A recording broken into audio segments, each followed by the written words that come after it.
even completed yet. Does John Marshall have the computers that they were promised? They don't.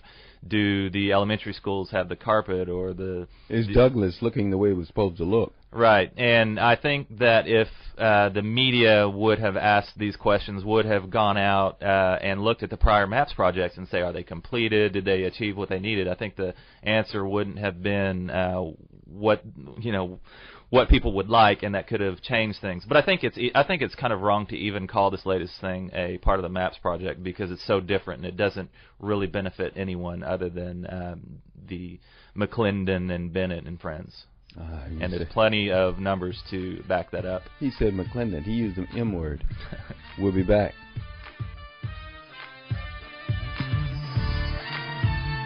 It's the Open Mic Talk Show with Lana West and Fred Elkins Jr. We'll be back. Lana West and Fred Elkins Jr. I take it we're in the second hour now? Yeah, yes, we are. 9 minutes past 10. Wow, we're moving right along. We've had Steve Hunt. Steve Hunt in for most of it anyway, since 9:30. Steve is from the Oklahoma Media Awareness Alliance.org. Right? You can go to the internet and pull up to find out exactly what's going on there. Steve, we've been sitting here talking in reference to the vote that we had that came up here this past March, early in the month, March the 4th, I believe it was, and about the new stadium, where we need to be, big league city, Mick Cornett, Bennett, McClendon. Are we going to be a big league city? It's going to be good for us? It's going to be bad for us? We heard so many things about how we should be growing and how downtown is growing and how Oklahoma City needs to be perceived not just on a local level but on a national level. And so, therefore, we have all these things that are going on right now. David Stern's in town right now, talking about, hey, let's do this. Who's going to benefit with what's going on and who maybe, possibly, is manipulating our minds and our pocketbooks? Well, you're right when you say we heard about so many things, but I think the best way to explain it, and this is pretty much an epidemic with current media, is we heard so little about so much. We never hear concrete facts. We never have discussions. It's all sound bites. It's all cliches. It's all, a rising tide lifts all boats, things like that, never substantiated by facts. Well, it's easy to use those cliches and all those cheerleading phrases, but we need to get to the core of things. We need to know exactly what's going on. We need to know, is this going to benefit Oklahoma City in a real way? Sure, maybe some impressionable people outside of our state will have a good impression of us, but what good does that do for us? Nothing. So there's a lot to know about this, and a lot of people might hang their heads who are against it and say, oh, it's over with, we're finished. But there are a lot of good things that can come out of this. I think, obviously, one positive thing is that there was quite a high turnout for this. I think it was 30%. It's pretty shameful to say that 30% is a high turnout, but as far as something like this, people did get involved and people did go out and vote and possibly experienced it for the first time or got back into the game. And it definitely is a game. We should do everything we can to change that. But that's one good thing. And right now there's more that's going to come out of this, and I really encourage people to see how the media is covering this. What are they saying and what are they not saying? And that is that this past tax incentive was backed by the Chamber of Commerce under the auspices of Big League City. Now, this next tax incentive, where is it coming from? The Professional Basketball LLC has hired lobbyists. I believe it's CMA Strategies. Again, I'm not completely sure. I do know that there are lobbyists right now at the Capitol talking to the representatives, probably taking them gifts and, bringing in pretty girls and stuff like that. What they're trying to do is to amend the Quality Jobs Act so that the basketball team can get approximately $60 million back in tax money. There's been a number of studies, David K. Johnson talked about in his book, that a majority of sports franchises do not make a profit, except for when you account for the subsidies they receive. George Bush, classic example, bought the Texas Rangers years ago.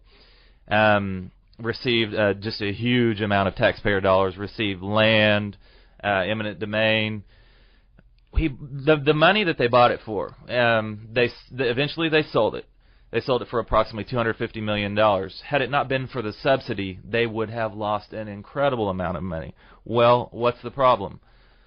Typically, a sensible businessman, when he sees that this is the case, he changes his business model. How do you do that? Well, you stop paying players $20 million, $15 million a year. You pay them less, and you quit relying on the subsidy.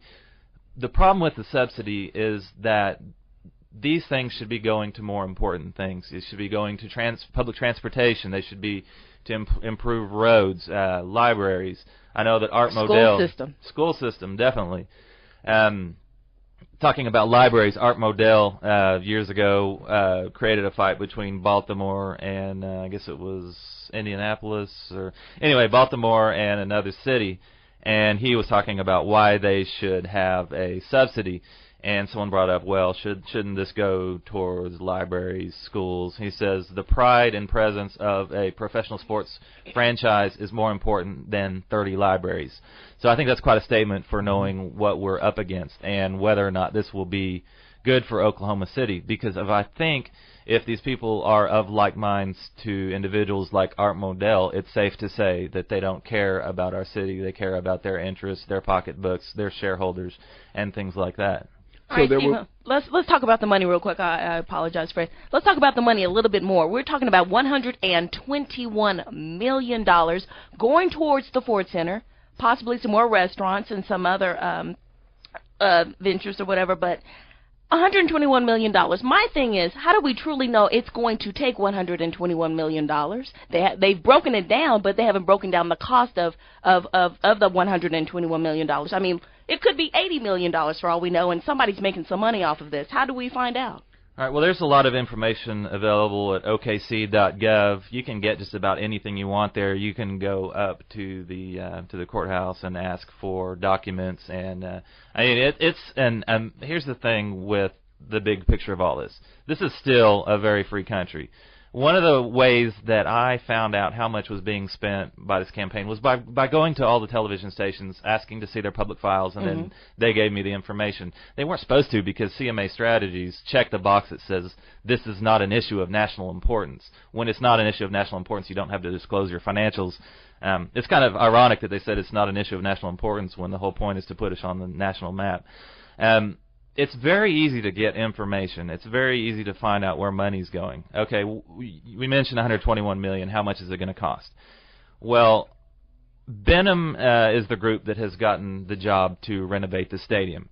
And a good way to judge whether or not they're going to do it efficiently is to ask, have they ever done a stadium renovation before?